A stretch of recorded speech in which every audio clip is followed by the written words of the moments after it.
எந்தெந்த பொருட்கள்ல பிள்ளையாரை பிடித்து வைத்து வழிபட்டால் என்னென்ன பலன்கள் கிடைக்கும் தெரியுமா?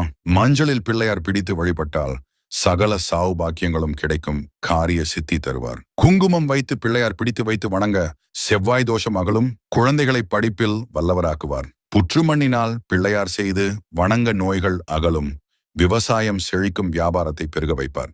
வெள்ளத்தில் பிள்ளையார் பிடித்து வைத்து வணங்கினால் உடலில் உள்ளேயும் வெளியேயும் உள்ள கட்டிகள் கரையும், வளம் தருவார். உப்பினால் பிள்ளையார் பிடித்து வைத்து வணங்கினால் எதிரிகளின் தொல்லை நீங்கும், எதிரிகளை விரட்டி விடுவார். வெள்ளருக்கு விநாயகருக்கு பிடித்த பூ வெள்ளருக்கில் பிள்ளையார் செய்து வணங்கினால் பில்லி சூனியம் விலகும், செல்வம் உயரச் செய்வார். விபூதியை கொண்டு விநாயகர் பிடித்து வழிபட்டால் உஷ்ண நோய்கள் குணமாகும். சந்தனத்தால் பிள்ளையார் செய்து வழிபட்டால் குழந்தை இல்லாதவர்களுக்கு புத்திர பேறு கிடைக்கும். சாணத்தால் பிள்ளையார் செய்து வழிபட்டால் சகல தோஷமும் விலகி வீட்டில் சுப நிகழ்ச்சிகள் நடைபெற வழிவகுக்கும், நோய்களை நீக்குவார். வாழைப்பழத்தில்